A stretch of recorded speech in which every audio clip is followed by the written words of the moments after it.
Hello everyone, मैं Pooja. Welcome to law learning school. आज की इस वीडियो में हम डिस्कस करेंगे लॉ ऑफ टॉर्ट का इंपॉर्टेंट टॉपिक ट्रेसपास।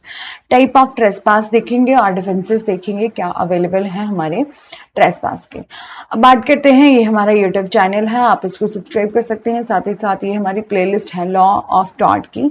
यदि आपने इनमें से किसी भी वीडियोज को देखना हो और पूरे के पूरे लॉ ऑफ टॉर्ट सब्जेक्ट को पढ़ना हो तो आप इस प्लेलिस्ट को देख सकते हैं।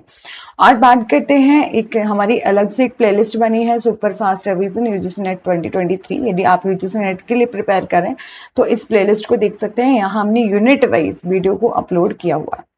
बात करते हैं आज के मेन टॉपिक की, trespass law under the law of tort. तो ट्रेसपास होता क्या है? सबसे पहले ट्रेसपास होता है जब भी कोई पर्सन डायरेक्ट फिजिकल इंटरफेरेंस करता है प्लेंटिव के पोजेशन में, किसी दूसरे पर्सन के पोजेशन में, ठीक है, possession of a land and through some material और टेंजिबल ऑब्जेक्ट से। ठीक है, हम कब कहते हैं ट्रेसपास हुआ है? ट्रेसपास को हम ट्रेसपास तब मानते हैं यदि कोई भी पर्सन रॉन्गफुल एक्ट करता है और वो डायरेक्टली और इंटेंशनली किया जाता है, और जिससे क्या हो, cause to the harm to another property, जिससे दूसरे पर्सन की प्रॉपर्टी को हार्म हो, then can be term as a trespass. तो हम जनरली क्या करते हैं, टर्म यूज करते हैं कि ट्रेसपास हुआ है। बट मेयरली जब आप किसी दूसरे पर्सन की प्रॉपर्टी में डायरेक्टली फिजिकल इंटरफेरेंस करते हो या उस पर्सन पर यूज ऑफ फोर्स करते हो, ठीक है, तो वो क्या है, ट्रेसपास होता है। ठीक है, और ट्रेसपास टू काइंड्स का होता है, सिविल और क्रिमिनल। ठीक है, क्योंकि ट्रेसपास से क्या होता है, डिफरेंट काइंड ऑफ इंजरीज होती हैं, जैसे कि वायलेशन ऑफ ह्यूमन राइट। ठीक है, क्योंकि हर एक पर्सन को राइट है कि वो अपनी लाइफ को, right to life and personal liberty का, यदि किसी दूसरे पर्सन के साथ के द्वारा ट्रेसपास किया जाता है तो वहां कोई पर्सन क्या कर रहा है, फिजिकल इंटरफेरेंस कर रहा है किसी पर्सन की लाइफ में भी और साथ ही साथ उसकी प्रॉपर्टी में भी। ठीक है, then it can also lead punishment. ठीक है, उसके लिए पनिशमेंट अवेलेबल है यदि किसी दूसरे पर्सन के द्वारा कोई फिजिकल अटैक किया जाता है तो। अब हम बात करते हैं, the term trespass can be term and action exceeding the limit. जब भी किसी पर्सन को लिमिट्स दी गई हैं कि आपको इस लॉ के दायरे से बाहर कोई काम नहीं करना है, जब कोई भी पर्सन अपनी लिमिट्स को क्रॉस करके काम करता है, मतलब एक्सीड करता है अपनी लिमिट्स जो भी लॉ के द्वारा दी गई हैं, तो हम कहते हैं कि ट्रेसपास हुआ है। अब एक्ट जो है, ठीक है, वो कैसा होना चाहिए, इंटेंशनली होना चाहिए, डायरेक्ट होना चाहिए और अनरीजनेबल इंटरफेरेंस होना चाहिए। मतलब रीजनेबल नहीं, अनरीजनेबल होना चाहिए, और विद बंस प्रॉपर्टी, किसी पर्सन की प्रॉपर्टी के साथ और किसी पर्सन के साथ। और टर्म इंटेंशनली का क्या मतलब है, यहां पर एनी और कोई भी रॉन्गफुल एक्ट किया जा रहा है वो वॉलंटरली किसी पर्सन ने अपनी इच्छा से किया जा रहा है, वो होता है इंटेंशनली। और फर्दर मोड इसके अलावा नेसेसरी है सबसे पहले कि ट्रेसपास में आपको प्रूव करना पड़ेगा कि इंटेंशन ऑफ पार्टी जो है वो इन्वॉल्व है। ठीक है, बात करते हैं टाइप ऑफ ट्रेसपास की। तो there are the different type of trespass है। ठीक है, सबसे पहले आता है ट्रेसपास टू पर्सन। ठीक है, ट्रेसपास टू पर्सन रेफर करता है into the case where there is a wrongful apprehension. जब कोई पर्सन जो है किसी दूसरे पर्सन को रॉन्गफुल एप्रीहेंशन करता है किसी पर्सन के साथ और उसकी बॉडी के साथ, तो वो होता है ट्रेसपास टू पर्सन। मतलब जहां पर there is a wrongful apprehension की जाती है एक पर्सन की बॉडी और पर्सन, जिससे क्या हो, दूसरे पर्सन को कोई ना कोई हार्म हो, इंजरी हो और विद मैलाफाइड इंटेंशन हो, तो हम कहते हैं कि ट्रेसपास है। अब ट्रेसपास टू पर्सन के कुछ एक टाइप्स हैं। सबसे पहले आता है असॉल्ट। ही रेफर करता है कॉजिंग इलीगल एप्रीहेंशन। मतलब एक पर्सन दूसरे पर्सन के मन में इलीगल एप्रीहेंशन ऑफ फेयर जो है वो पैदा करता है। मतलब illegal apprehension of fair in the mind of other person is causing, जिससे क्या हो, दूसरे पर्सन को कुछ ना कुछ सफर हो, इंजरी सफर हो, तब हम कहते हैं कि ये क्या हुआ है, असॉल्ट हुआ है। ठीक है, और इस प्रूव करना, जब भी आपको असॉल्ट को प्रूव करना हो तो उसके लिए आपको नीड होती है। ठीक है, मतलब यहां पर बोला है for proving assault there is no need. यहां पर जरूरत नहीं होती कि दूसरे पर्सन के द्वारा जो भी उसे एप्रीहेंशन ऑफ माइंड किया गया है, apprehension of fair in mind किया गया है, मतलब दूसरे पर्सन को के माइंड में डर पैदा किया है जिससे दूसरे पर्सन को कोई ना कोई फिजिकल लॉस हुआ है या नहीं है। ठीक है, फॉर एग्जाम्पल पर यहां पर बोला है ए क्या करता है, एक गन में गन लोडेड गन होती है उसको, ठीक है, उसको बी के सामने जो है वो रख सामने उसको दिखाता है, जिससे बी जो है वो डर जाता है, उसके मन में उसके माइंड में जो है वो फेयर पैदा हो जाता है और जिससे उसको सफर हो जा उसको शॉक जो है वो लग जाता है, ठीक है। तो यहां पर ए जो है वो हेल्ड लाइबल है असॉल्ट के लिए, क्योंकि यदि उसने उसको लोडेड गन से डराया ही नहीं होता तो उसे जो है वो शॉक नहीं आता, ठीक है। देन यहां पर क्या है, वो पर्सन जो है वो लाइबल है असॉल्ट के लिए। इट इज इंपॉर्टेंट है कंसीडर द फोर्सिबिलिटी ऑफ पर्सन, तो ये भी कंसीडर करना जो है वो जरूरी है कि forcibility of a person that should be apprehend, मतलब उसके द्वारा कैसा एक्ट किया गया जिससे दूसरे पर्सन के माइंड में क्या है, फियर पैदा हो सकता था। यहाँ पर फोर्सिबिलिटी एक रीजनेबल मैन की तरह हम सोचे, मतलब एक रीजनेबल मैन, यदि देखो कि यहाँ पर गन पॉइंट पर उसे जो है वो डराया गया तो कोई भी नॉर्मल पर्सन होता तो वो भी डर जाता, ठीक है, और हो सकता था कि दूसरे पर्सन को भी ऐसा हो जाता। तो यहाँ पर ए जो है उसे हेल्ड लाइबल कहा गया असॉल्ट के लिए। अब दूसरा है बैटरी। जब बैटरी में ए में जो असॉल्ट है उसमें क्या होता है, आप क्या करते हो, उस पर फिजिकल यूज ऑफ फोर्स नहीं करते दूसरे पर्सन को, मतलब फोर्स यूज नहीं करी जाती, सिर्फ एक एप्रीहेंशन पैदा किया जाता है, एप्रीहेंशन ऑफ फेयर पैदा किया जाता है दूसरे पर्सन के माइंड में। लेकिन बैटरी में क्या होता है, यूज ऑफ फोर्स जो है वो की जाती है अगेंस्ट समवन, ठीक है, और such a manner it is a result, जिसका रिजल्ट क्या होता है कि दूसरे पर्सन को कोई ना कोई फिजिकल इंजरी हो जाती है, तब हम कहते हैं कि यहां पर क्या हुआ है, बैटरी हुई है।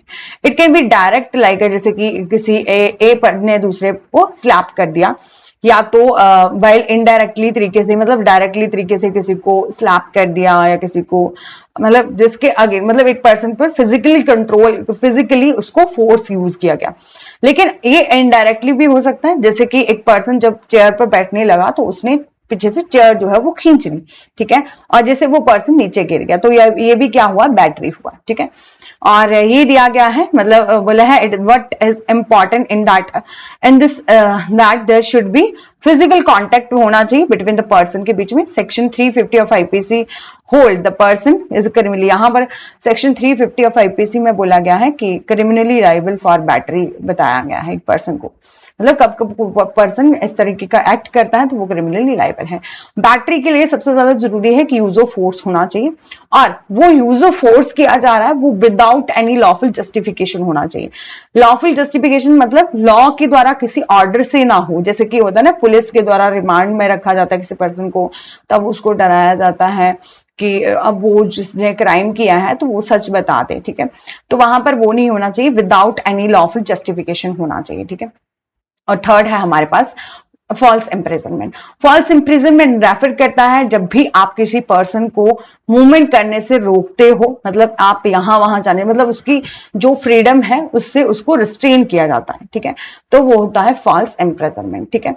एंड हाउएवर शॉर्ट इंटरवल में भी हो विदाउट एनी लॉफुल जस्टिफिकेशन होना चाहिए, ठीक है।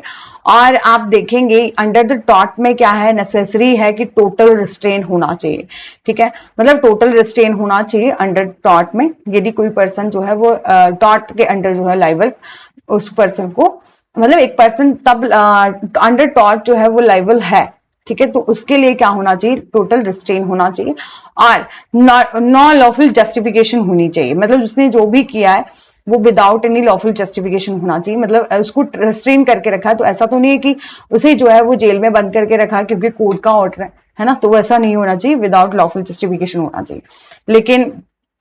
लेकिन हम क्रिमिनल लॉ में जब हम आईपीसी में देखते हैं 340 में रॉन्गफुल कन्फाइनमेंट को देखते हैं, रॉन्गफुल रेस्ट्रेन को देखते हैं, तो वहां पर सिर्फ इतना है कि यदि आपको चारों तरफ से बंद किया गया है तो वो होता है रॉन्गफुल कन्फाइनमेंट, और यदि आपको एक डायरेक्शन से रोका गया है तो वो होता है रॉन्गफुल रेस्ट्रेन, और दोनों में ही पनिशमेंट अवेलेबल है, लेकिन टॉर्ट में ऐसा नहीं है, उसके लिए जो है टोटल रेस्ट्रेन होना चाहिए। और इस रॉन्ग को प्रूव करने के लिए इम्प्रिजनमेंट इन ओरिजिनल सेंस जो है is not require, in which the important है कि डिप्राइवेशन ऑफ अ पर्सन, मतलब किसी पर्सन की फ्रीडम को रोका जाए, जैसे कि विद इन 4 आवर, मतलब 4 दीवारों के अंदर जो है वो उसे कन्फाइन करके रखा होना चाहिए, ठीक है। और for restraining him from moving out of the particular place. आप उस किसी पर्सन को किसी पर्टिकुलर प्लेस, मतलब कहीं भी आप पर्टिकुलर प्लेस में भी जाने से जो है वो रेस्ट्रेन करते हो, कहीं भी मूव करने से जो है वो रेस्ट्रेन करते हो, तो ये है फॉल्स इम्प्रिजनमेंट। और इसके एसेंशियल जो हमने देख लिए, तो टोटल रेस्ट्रेन होना चाहिए, ठीक है, और लॉ विदाउट लॉफुल जस्टिफिकेशन होना चाहिए, ठीक है। अब नेक्स्ट है हमारा trespass to land. Trespass to land क्या होता है, मतलब कि ये मेरी प्रॉपर्टी है, ठीक है, फॉर एग्जाम्पल के लिए, ठीक है, एक मिनट, ये मेरी प्रॉपर्टी है और मैं इस अपनी प्रॉपर्टी से किसी दूसरे पर्सन की प्रॉपर्टी में विदाउट उसकी परमिशन जा रहा हूं, तो मैं क्या कर रही हूँ, ट्रेसपास टू लैंड कर रही हूँ, ठीक है। ट्रेसपास टू लैंड रेफर करता है कोई भी रॉन्गफुल इंटरफेरेंस करता है कोई पर्सन, ठीक है, किसी दूसरे, मतलब one over the property another without any legal justification, ठीक है। जब कोई पर्सन जो है वो रॉन्गफुली इंटरफेरेंस करता है किसी दूसरे की प्रॉपर्टी में, ठीक है, और another without any legal justification, बिना किसी लीगल जस्टिफिकेशन से, ठीक है, और ये शुड बी डायरेक्ट होना चाहिए और फिजिकल होना चाहिए। मतलब आप क्या कर रहे हो, किसी दूसरे की प्रॉपर्टी में जा रहे हो, किसी के घर में जा रहे हो और बिना उसकी परमिशन से जा रहे हो, ठीक है, तो वो है ट्रेसपास टू लैंड, ठीक। Trespass to land is a more of right over the possession. मतलब ट्रेसपास टू लैंड जो है वो एक राइट है, मतलब एक जब भी आप, मतलब एक पर्सन जो ऑनर है उस प्रॉपर्टी का, ठीक है, वही जो है वो दूसरे पर्सन पर केस कर सकता है जो उस प्रॉपर्टी में बिना उसकी परमिशन के अंदर आया है, ठीक है।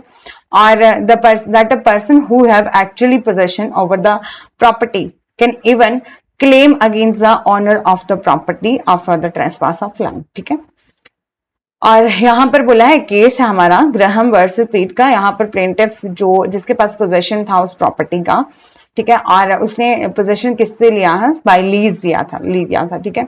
और यहाँ पर बट हुआ क्या कि बट इवन आफ्टर दैट हुआ क्या, he is entitle to bring an action against the, उसके अलावा भी वो है, मतलब एंटाइटल है एक्शन लेने के लिए, मतलब डिफेंडेंट के अगेंस्ट वो ट्रेसपास के लिए जो है वो फाइल कर सकता है, जो भी एंटर हुआ है उसके पोजेशन में, ठीक है, जो भी उसने लीज पर वो पोजेशन लिया था उसके पोजेशन में विदाउट परमिशन जो है वो उसके पोजेशन में एंटर हुआ है, विदाउट एनी लॉफुल जस्टिफिकेशन हुआ है, ठीक है।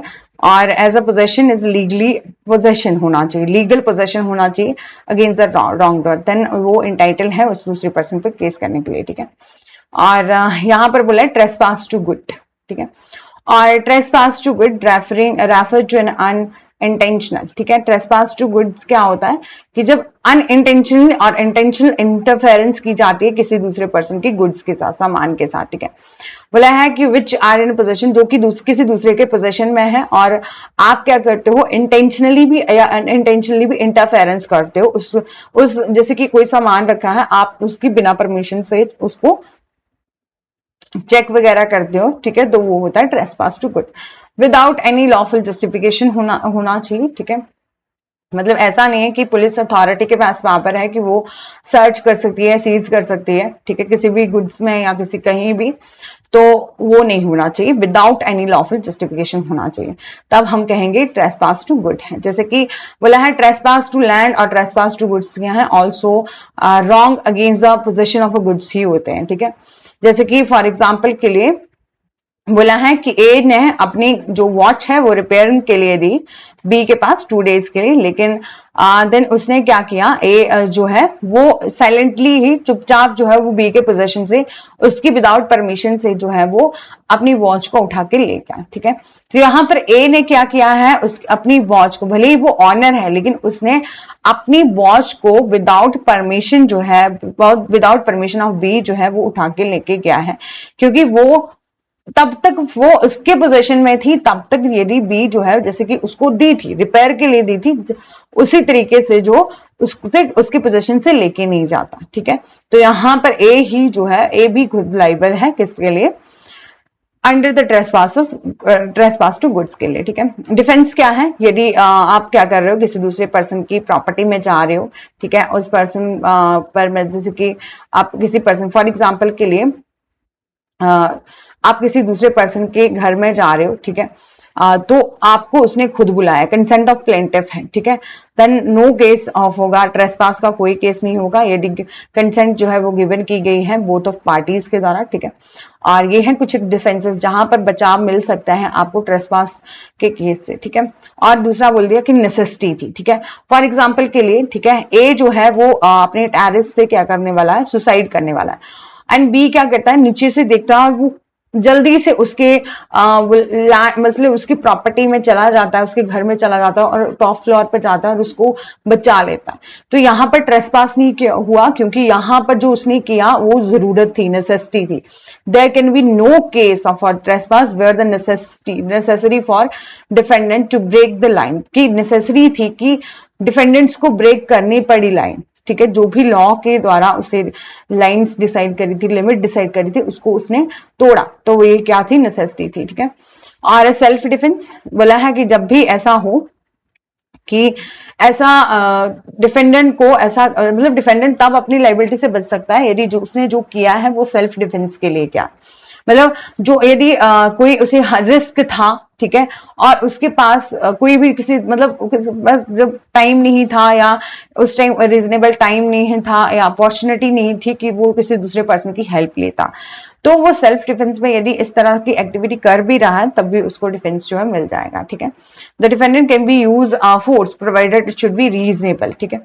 और फिर बोला स्टैच्यूटरी अथॉरिटी, मतलब लॉ के द्वारा आपको कोई पावर दी गई है ट्रेसपास करने की, जैसे पुलिस अथॉरिटी को पावर दी गई है कि वो मतलब ऑर्डर है किसी के घर में आप क्या कर सकते हो, सर्च कर सकते हो, तो वो क्या है, आप वो ट्रेसपास नहीं होगा। स्टैच्यूटरी अथॉरिटी मतलब लॉ के द्वारा किसी को भी लीगली जस्टिफाइड किया कि लॉफुल अथॉरिटी से जो है वो उसको पावर दी गई है किसी दूसरे के घर में जाने की और उस वहां पर मतलब घर में सर्च एंड सीज करने की, तो इस कंडीशन में there can be no trespass against the authorities, ठीक है। और यही था, ट्रेसपास हो गया हमारा और हमने देख लिया कि टाइप ऑफ ट्रेसपास क्या है और जाते जाते डिफेंसेस भी देख ली, ठीक है। और इसके अलावा मैं आपको बता देना चाहती हूँ, ये हमारा सेकेंड यूट्यूब चैनल है लीगल स्टडी विद पूजा के नाम से। आप इस प्लेलिस्ट को देखेंगे तो यहाँ हमने जुरिस्प्रूडेंस को बिल्कुल कवर किया हुआ है, लेटेस्ट वीडियो अपलोडेड है, एडमिनिस्ट्रेटिव लॉ की लेटेस्ट वीडियो अपलोडेड है, आपको इनमें से किसी को भी देखना हो तो देख सकते हैं। साथ ही साथ यदि आपको हमारा सेशन अच्छा लगा हो तो डू लाइक कर सकते हैं, शेयर कर सकते हैं, सब्सक्राइब कर सकते हैं और बेल आइकन को प्रेस कर सकते हैं ताकि आगे आने वाली जितनी भी वीडियोस की नोटिफिकेशन है वो आप तक पहुंच सके।